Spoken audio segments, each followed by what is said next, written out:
Hi, guys. On this episode of Rhythm and Roads podcast, we have a special guest, drummer for As the City Sleeps, Paul Dumond. Welcome, sir, to the podcast. Appreciate you coming on. Hey, thanks for having me.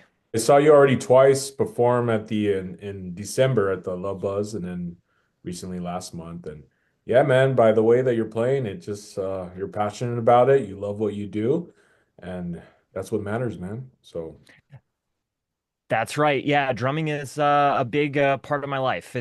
I've been drumming for 22 years now, so what, 22 years? yeah, 22 years. I started when I was 11, so Wow. yeah, Jeez. yeah.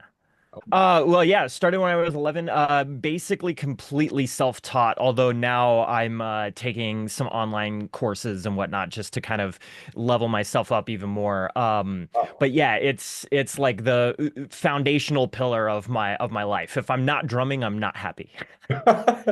All right, man. And I can relate to that because I'm also a drummer, but I don't know about 22 years. Maybe for me about over 15 years. Right on. Yeah, but still, I love it, and that's awesome that you're actually learning to do more. And like you said, you want to like read music as well. Is that what you're going to school for?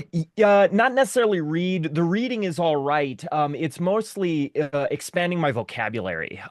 So as a drummer, you can sometimes, or at least I've found this to be the case, I can get stuck in ruts sometimes, Oh, okay. where I'm just like playing the same thing over and over again, and it sounds cool and it services the song, but Right. it can sometimes get a little boring being the performer sometimes. So expanding the vocabulary and adding new tricks to the bag is mostly what I'm wanting to do. I see. I understand what you're saying because yes, when you're playing the same song or something's always you're like, there's something more I can fill in, but I just don't know how to go about that. Which Sure. Or you hear expand. something in yeah, or you hear something in your head and you're like, how do I execute that on the kit? You know what I mean? And then Right. and that's when you go into the practice room and try to come up with something new. That's true. Yeah. And then usually I remember when I would play it, I was like, okay, I have that in mind. I didn't know how to do it, so I wouldn't pursue it. But like you said, there's times where you actually go back to the room when you're done with the show and then just say, okay, next show I'm gonna do this part. So Exactly. Yeah. And it's rewarding when you can pull it off too, I think. That's the carrot at the end of the stick of practice is once you achieve it, you're like, "Whoa, I unlocked something new that I always wanted to do and now I can do it." And that just keeps that drive going, you know. awesome, man. I'm really glad that you're perfecting your skill to a point where, hey, you never know what open doors might lead to that. Absolutely. Playing for an artist to record a song, they'll ask you, hey, can you fill in just to record a song? Sure. You never know. So Yeah, yeah. In fact, I run a YouTube channel where I do like covers and some like original stuff on that every Wednesday, and it's compulsive percussion. If you don't mind the plug, and yeah, even on that, people have reached out through YouTube asking me to do some recordings for them too. oh, they So, already have. yeah, Oh, yeah. I mean, it's nothing crazy, you know, and I don't really care whether it's big or small. I just like the opportunity to collaborate with other people. yeah. Oh, that's cool, man. Good for you. I'm glad they're reaching out to you and asking you for Yeah. some fill-ins. That's awesome. Yeah, yeah. To get to know you, brother. So I want to kind of go back in time Sure. to where it all started. All right. So does it run in your family of musicians? And like you said, at age 11, you started. So what was it that I guess, yeah, intrigued you to want to learn the craft of becoming a drummer? Sure. Well, my parents tell me my dad kind of took some drum lessons, but it was never really present in the house when I was growing up. That was kind of like in his past. Okay. And they tell me that they gave me a pair of drumsticks when I was like one or two. And there's this old wooden rocking chair that my parents had that I would go up to as a toddler and just kind of bang on. So maybe that's where it started. Okay. But I consciously remember playing a video game for the Xbox called Amped, which was a snowboarding video game, Oh, and no. there was an artist on the playlist in that video game called Buy a Thread. They're like a Canadian screamo band, very early 2000s, and there was a song called Skin Deep that had this killer intro drum fill. And I edited the playlist on that video game so that only By a Thread would play while I was playing the game as like a 10-year-old so that I could hear these songs over and over again. Yeah. Um, and that's what sparked the passion. And about a year later, I kept bugging my parents. I was like, I really want a drum set. Can you get me a drum kit? Can you get me a drum kit? So for Christmas, when I was 11 years old, I got a little first stacked drum kit, and that's how I started Okay. playing. Yeah, That's cool. yeah, And yeah. from there, in that point, like, did you try to join some bands in junior high? Were you trying to like Junior high high, school? not so much. I didn't start joining bands until I was in high school. My Oh, okay. first band, yeah. I mostly would just like put on headphones and play along to my favorite music, whatever I was listening to at the time. You know, Chevelle, By a Thread, POD, whatever it happened to be. Gotcha. I was deep into the new metal scene, Gotcha. as we all were. And That's yeah, but me, bro. in I was playing that too, dude. yeah, of course, Dude, you, yeah. you gotta. And then yeah, in high school, I collaborated with a friend of mine, Jaime. We ran cross country together. He played guitar, I played drums, and he knew someone else that played guitar and bass, and we kind of had a little band throughout high school called Teapot Lamp. Okay. And so from that point, what happened after that? Then it was a series of like short-lived bands. There was a punk band in there for a while. Oh, There was kind of like an attempt at a metal band, and then from that metal band grew out another band that I was in called Sands of Time. And that was with another. Go again. so that's a cool title. Yeah, yeah, it was cool. We're changing it. We're actually reviving that one. Oh, I'm you consider are. Oh, yeah, yeah. I'm currently recording with that band. We've got the drums taken down, and I'm engineering the guitar and bass sound over the weekend, over this weekend. We're almost done with guitars. We're starting on bass soon, and then we'll have the vocals done sometime in March, I think. oh, So that's cool, yeah. man. Yeah, Yeah. yeah. But that was like my college band basically. So throughout college, I was playing with them. We would play out shows. It's like a cross between Lamb of God and Tool. So that's kind of the vibe we were going for there. And then it kind of fell off the wagon a little bit when I went to grad school. And then I lived in LA for a little while to work in the film industry. So it's tough to have a drum kit when you're in a one bedroom apartment. Neighbors don't really like the loud noises. Yeah, they bet they don't. Yeah. Oh, dude. Oh, I remember that. Yes, you mentioned that you were also part in the film industry as well. That's right. That's so Yeah, cool. yeah. Well, I don't want to jump yet into that subject, but Sure, sure. still no. So, Sands of Time, is this so are you part of As the City Sleeps Plus this band as well, or are you just Yeah, I'm actually in four bands. I play in oh four different bands? bands. Yeah, I play in four different Oh, bands. dude, all Um, right. yeah, As the City Sleeps, Chile, and they're both playing a Saturday Right. the 15th at 9 p.m. at Mona. So that's going to be fun. That is It's going to be a marathon for me that night. And then a band called Ugladar. Ugladar doesn't play out, but we've recorded an EP, and that came out last year. And we've got in the works more songs. We have like probably about 140 tracks demoed out and recorded, wow, and is we're that right? working on, yeah. So that band's really prolific. We're just constantly sharing files back and forth. And then the Sands of Time reboot band is happening. So yeah, Cool, man. four And bands. real quick, that band that you just told me that has over 100 tracks, what was the name of Yeah, that? Ugladar. Oogladar. Ugladar. What does that mean? Is there any? Yeah, the backstory to that. So the guitarist in that band, Lucky McKee, he's a film director and musician by night, and filmmaker by day, musician by night. And he, growing up, was interested in like Conan the Barbarian, and his dad Oh, apparently was like, "Yeah, but have you heard of Conan's sidekick Ugladar?" And it was just what a dad does to mess around with his kid. You know what I mean? Just kind of like, making a fantasy, and that's where the name came from. wow, that's an interesting story. Yeah, yeah. Cool, dude. Man, you're part of four bands. Like, where do you? So, is this like your full-time gig? Like, what do you do for? I mean, is it the film that you do for full time? Yeah, film is my bread and butter. That's how I make my money. I own and operate a grip and electric service basically. So I have a basically a 2-ton grip and electric package, and I know how to work it. So I'll rent the gear and my labor to productions that come in from out of town or local productions, movies. I travel. So yeah, Yeah. that's where I make the money. That's awesome, man. Yeah, yeah. I do want to get to that subject about the film, but I'm still Sure. curious about your man. 4 bands, being Yeah. a drummer, like that's awesome, dude. So for Saturday coming up with the performance, is this what you said the other band was named Chili? Chile? Chile, yeah. Chile? Hmm. Do you guys have any music out as well, or like on social Y- media? y- Yeah, so not with me. Okay. I recently was asked to join the band because their drummer was pursuing other ventures in their life, and the band was kind of becoming a little bit like scheduling, basically, is what it came down to. I just entered the band. So there's nothing with me on it just yet. But you can find their music on YouTube. If you search Chile Band or Chile EPTX.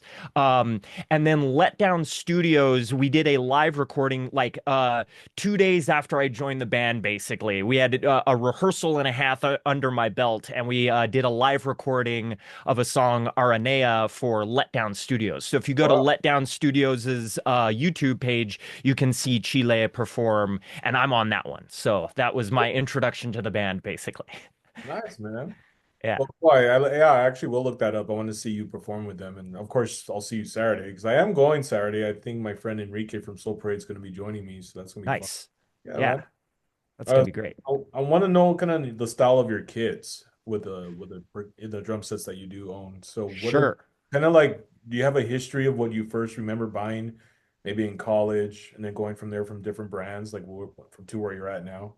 Yeah. I still have all of the drum kits I've ever owned except the first kit I ever got. That first stack got donated because it just couldn't handle. I'm a pretty heavy hitter, Oh, so are you? it Okay. couldn't handle the power. Oh Um, man.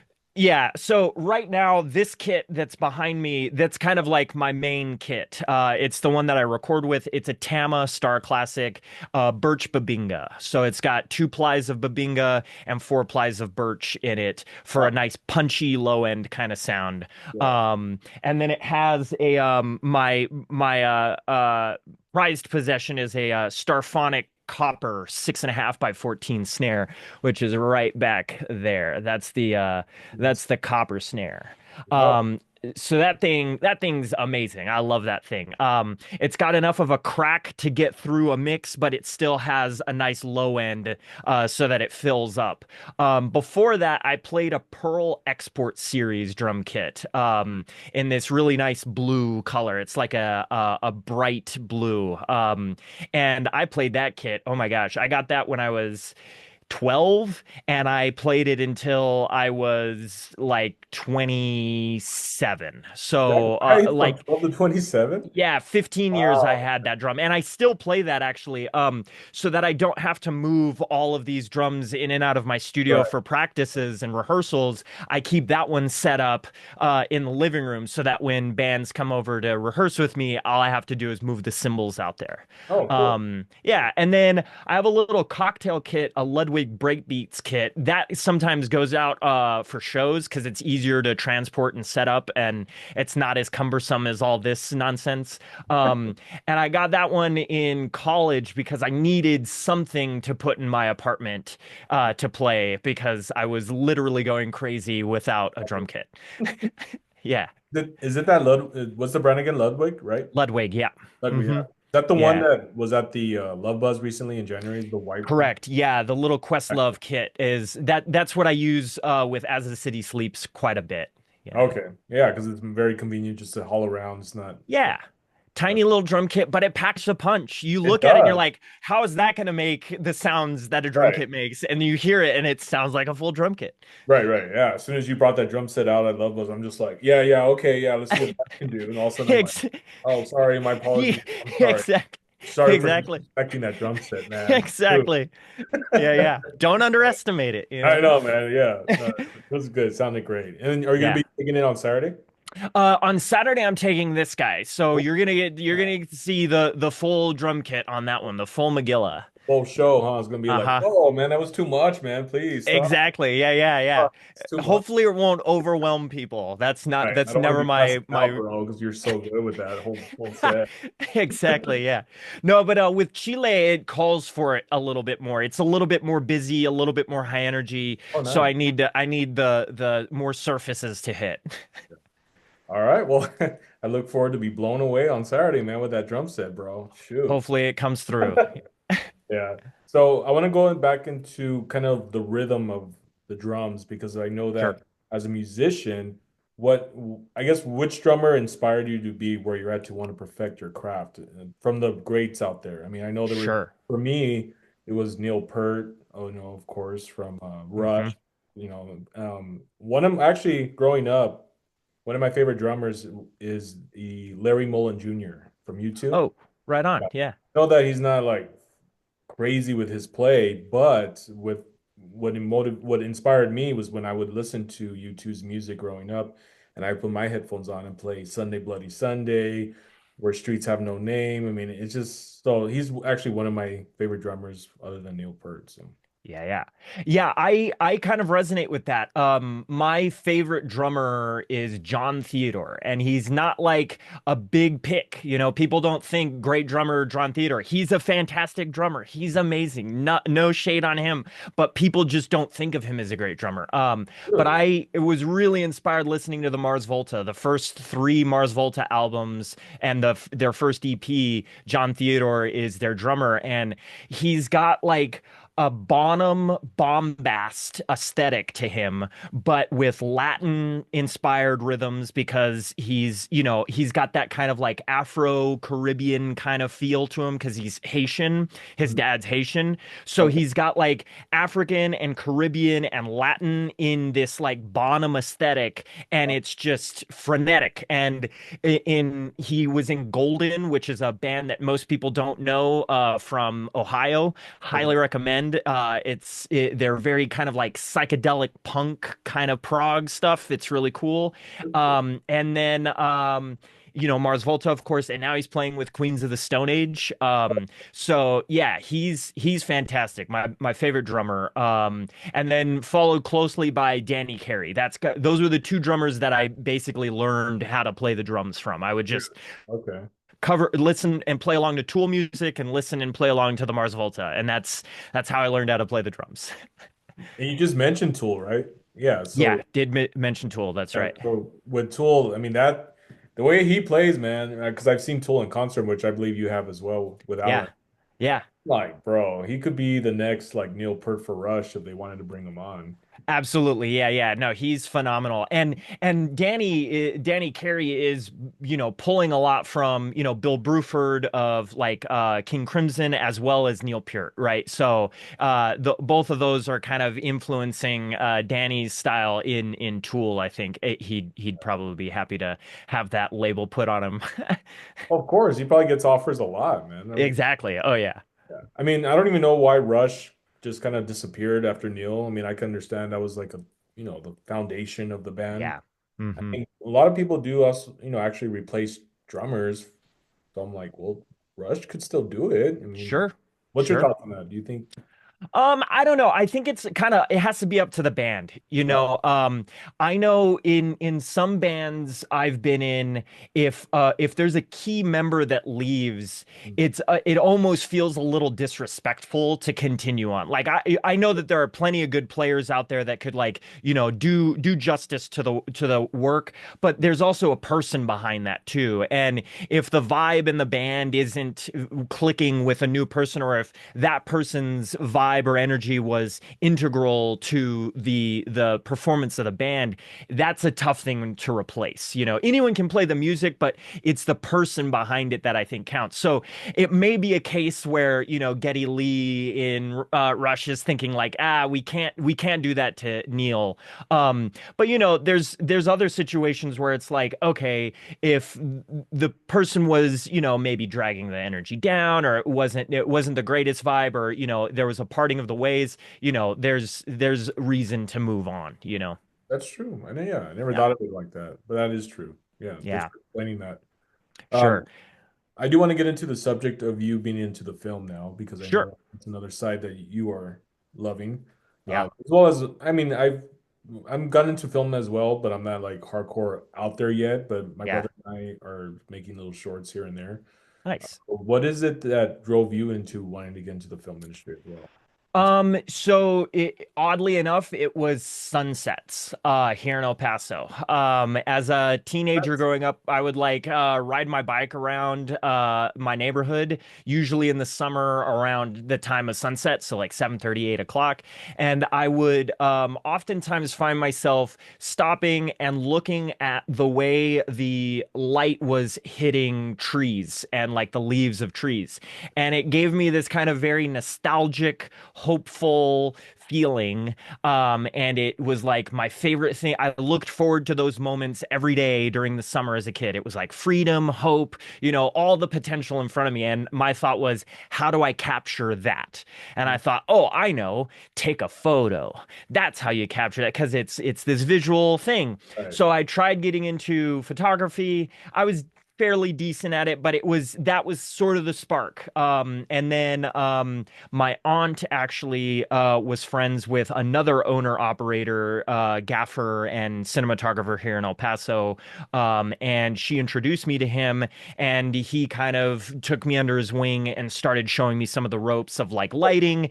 And that's kind of just how I fell into the lighting aspect of things. I wanted to be a shooter. I wanted to do cinematography. And I even studied it for a while, my first 2 years in college. Oh, okay. Yeah, yeah, but I was never really good at I'd never had the technical facility with a camera. Like what I had in my head, I could never really get out in or figure out in the camera. So I was somewhat dissuaded by it, and I was already kind of picking up work as a grip and an electric on Oh, shoots here in El Paso, yeah. and I was pretty good at that. I had to have a good work ethic. I try to anticipate people's needs, and people were rewarding me for that. So I was like, I'll just keep doing that, and that's how I fell into grip and electric. Wow, man. Okay. So Yeah, I yeah. guess from going from a point of you thinking, well, I'll try this out, like being a cinematographer or something. I guess yeah, being a gaffer was just the one that worked for you, huh? Yeah, it stuck. I liked it. There's a few things about the industry as a whole that I think keep me in. Like most people are kind of surprised to find out that I'm not really much of a cinephile. Like my creative world is the drums and Right. music, and that's where all of the inspiration and creativity comes from. For me, the film industry is more about connecting with people, building a community and a team, even if it's for a 1 day shoot or a 3 week shoot or a 2 month shoot. It's the relationships that you're able to build. It's the teamwork. It's the problem solving, and it's the collective focus on a common goal that I like about the film industry. And I That's just true. so happen to be pretty good at plugging in lights and making sure they don't hit people on the head. Well, okay, I'm glad that you're making sure that doesn't happen. Shoot. Exactly. Exactly. Have you done anything cool of like certain films lately that have come to El Paso? Any? The most recent one, this was actually really cool. It's not out yet, but there was a documentary that came through that was focused on a music program here. So it was a perfect overlap of my interests. Oh, I bet. Um, it was a documentary about a music program in El Paso School District called Tocando. And basically what they do is it's an after-school program that tries to take segundo barrio kids or kids with special needs or whatever, and help them develop a skill, a musical skill, and help get them into, give them something that can take them to the next level or, Oh, another socioeconomic category or something like that later on down. Give them a skill that'll help enrich their lives. And the grant was funded from Vanderbilt University, and the crew came sure. down, and I was able Oh, to work with them. So that was really exciting. that is cool. Yeah. Yeah, yeah. Good for you, man, to pick that up. Yeah. Yeah, yeah. That's cool. And any future projects on the works right now, like being Nothing. So this year has actually been off to a pretty slow start film wise, which is why I'm very happy I have musical projects to lean on when things back are up? slow. But there's always something coming around. Last year there was an NBC gig that came in with about Richard Ramirez, which was Oh yeah. the Night Stalker, Yeah. which was a fun one. Previously, a few years back, I was a big part of the crew that was documenting Jeff Bezos's Blue Origin launches and whatnot. Oh, is So, that right? Okay. yeah, I was Wow. doing a lot of the lighting for, when William Shatner went up, I lit a lot of his interviews. When Michael Wow. Strahan went up, I lit a lot of his interviews. Got to work with some pretty cool stuff out in That Van is. Horn. Yeah. And then, there's always stuff going on in Las Cruces that will Oh yeah. sometimes pull Sure. me up because New Mexico's got those great film incentives. So there's always something coming down the line. There's always something. Are you Yeah. before we end the podcast, are you going to be going to the film festival in Las Cruces?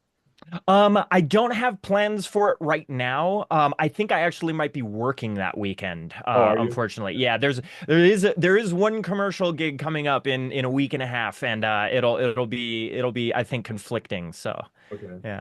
It's April 20. I'm sorry, it's April 9th through the 13th. Oh, So, well, that's even better. I was thinking it was like in a couple weeks because oh I no, thought I April. had saw something coming up. But yeah, if it's in April, I might be able to make that work. Yeah, we'll Well, yeah, see. be cool Yeah, to see you there. And I'm of course I'll see you Saturday. But I mean, I'm sure. gonna go for my first time. I've never been to the film festival out there in Las Cruces, just to the El Paso. Yeah, But a lot of my friends are showing their films, and I'm getting to just get to network and meet great people out there, great yeah, art. yeah. And Las Cruces has a really good crew base and a really good community Library. for that Yeah, too. they really Yeah, do. Yeah, I like yeah. it. Well, thank you, Paul, for sharing your really, really cool story, dude. I Thanks. It's just like, man, you go from four bands and then you're doing film on the side. Man, what a Yeah. life like that, You bro. didn't even talk to me about my master's degree in philosophy. So there's a whole Oh, other dude, that's podcast. another interview right there, bro. Like, Exactly. my Yeah. God, I'm gonna schedule the next interview next week for that subject. Let's do it. Yeah. I mean, yeah, I'm sorry, I didn't even know you had that. That's That's awesome. my third hit in life is reading dusty old books. Really, dusty old books. Yeah. Yeah, yeah. Okay. Well, hey, we got a few more minutes, so roll briefly on that. Sure. What inspired you to want to pursue that degree? Um, it was also kind of the same thing that got me into film, this sense of like nostalgia and hope and looking for meaning in the world, and just wanting to kind of understand it. Also growing up a priest, I grew up Catholic and went to Catholic school. Okay. A priest came into my fifth grade course and was like, classroom and was like, if God knows everything we're going to do before we do it, and God's all knowing, and to know he can't be wrong, like you can't make God wrong. How do we have free will? And that just like grabbed me as a 10-year-old, and I was like, I'm gonna think about that for a while. And I think that was sort of the initial spark into thinking about big questions. Wow, that is a good one that he asked. Wow, I Yeah, never thought of that. yeah, Um, yeah. so what have you used with this for being, when you had this bachelor's degree in this field? Yeah, I think really hard about C stands when I'm on set now. And I can really think hard about drumsticks too. That's really the usefulness there. I joke, but no, it's enriched my life. It hasn't really panned out, financially, but it's enriched me as a person. I'm smarter, more articulate, more understanding, and more open-minded because of my degree in philosophy. And I think it has made me a better person. Well, And that's good. and you can't put a price on that. Oh, So you cannot. yeah. What's a book that you recommend for those that are looking to read to get more insight of all that? Beyond Good and Evil, Nietzsche. Mm. And why do you Yeah. like that book? It's an interesting kind of perspective on the human condition and about becoming oneself, basically, and being true to oneself. Okay, Yeah. interesting title. Yeah. Yeah.